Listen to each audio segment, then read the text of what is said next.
వచ్చే గంధ అమావాస్యను పురస్కరించుకుని కాకినాడ జిల్లా కిర్లంపూడి మండలం చిలంగి గ్రామంలో గ్రామ ఇలవేల్పైన శ్రీ గుబ్బలమ్మ అమ్మవారి జాతర మహోత్సవాలను ఆలయ కమిటీ పెద్దలు గ్రామస్తులు ఘనంగా ప్రారంభించారు.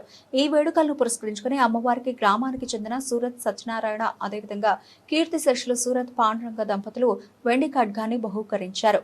అలాగే ఇదే గ్రామానికి చెందిన ప్రజాభిమాని కాళ్ల దొంగబాబు కుమారులు అలాగే కీర్తిశేషులు దిట్టి సుబ్రహ్మణ్యం కుమార్తెలు అమ్మవారికి కుంకుమ వెండి భరణిని బహూకరించారు.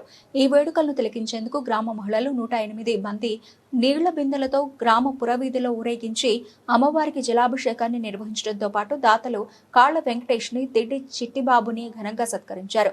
ఈ బృహత్కరమైన కార్యక్రమాన్ని తిలకించిన గ్రామస్తులు అమ్మవారిని దర్శించుకుని తన్మయం చెందారు.